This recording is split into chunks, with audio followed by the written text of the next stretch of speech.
Yung hand pump na nagbabacuum. So una kong tinanggal, di itong nasa pinakataas. Dito na lang. Yan, nangabaga. Yan, so ayan, sunod, ito.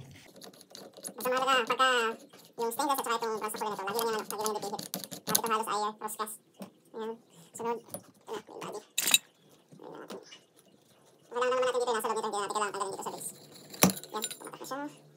Ito, ano ba kailangan dito? May isa pa ito sa loob eh. Ito yata.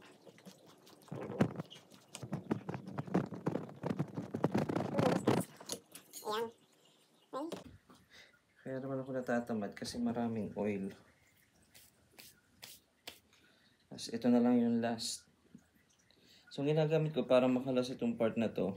Yung lock dun sa takip, isinusot ko dito sa butas. Tapos pinipihit ko, minsan plais. Tapos nakahiga. So ingatan lang na huwag mabali yung tubo. Wala kang problema. Ayan. Ang pumihit ay ilalim. Dito siya sa may handle pumihit.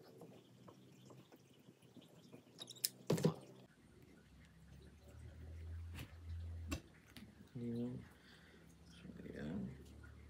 Tapos kung doon siya napihit, dito na natin siya kukuhanin. Ito lang kasi naman ang kailangan natin ito. Palitan to. Ang pampalit, nandun sa box. Ito. Yung mga ganito ay papalit natin. Ano siya, hindi siya o-ring. Siya yung medyo flat. So yun lang, kailangan lang natin siyang makalas. Tapos mapalitan nun. Iba yung design niya. No? Pasin nyo. Ganyan siya. Yan. Tumawit na yung butas niya. Sungkitin na lang natin. Yan. So ayan. Ibalik. Ang ano ko kahit yun, may spare yun eh.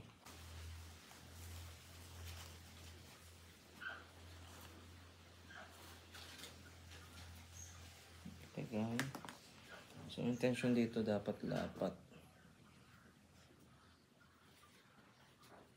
Pag lapat yan, okay yan. Then, balik yung maliit na washer. Meron siyang maliit na washer. 3 piraso bali ito. Pang-4 yung lock.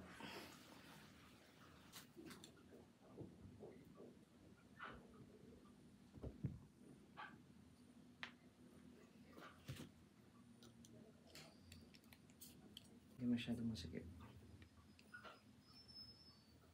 Yan. Yan. Sunod. Naka 13 minutes na tayo. Sunod ay... Ito na ba isusuklot dito? Ito. Ito ang susuklot natin. Pero dapat may oil din. Lagyan natin.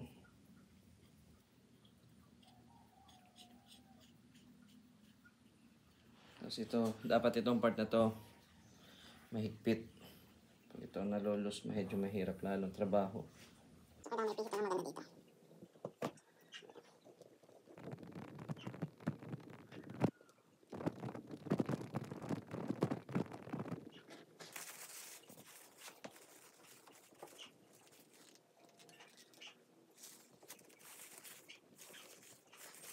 Hindi ka pwedeng gamitan ng mga metal na pampihit. Kasi pag ginamit mo, magagasgas. Problema yun. Hindi nakarga na dito sa part nito.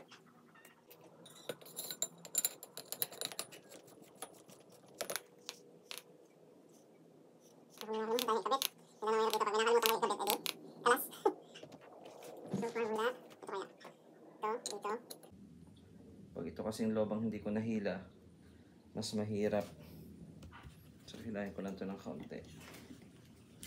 Ayan. Mahirap yun mamaya pagka nahuli. Kung ito higpitan, hilahin natin ito. At yung kanyang maliit na bakal. Baba, pihit. Ito.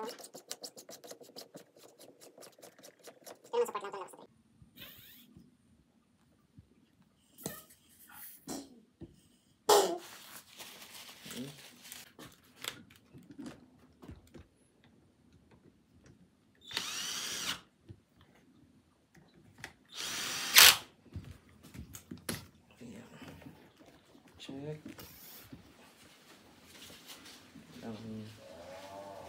Pihit muna.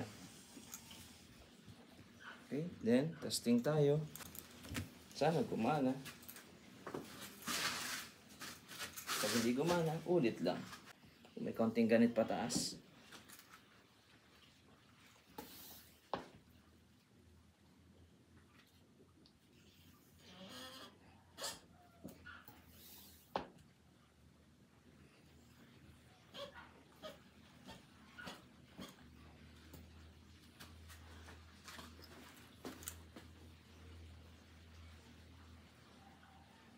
Three, 5. Yan, wala na.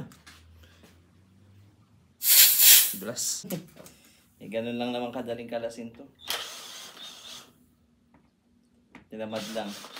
Bakit tinamad? Kasi hinahabol ko yung delivery. Kasi ay 2 PM. Ano na, delivery time na. Hindi rin naman umabot. So ngayon may free time.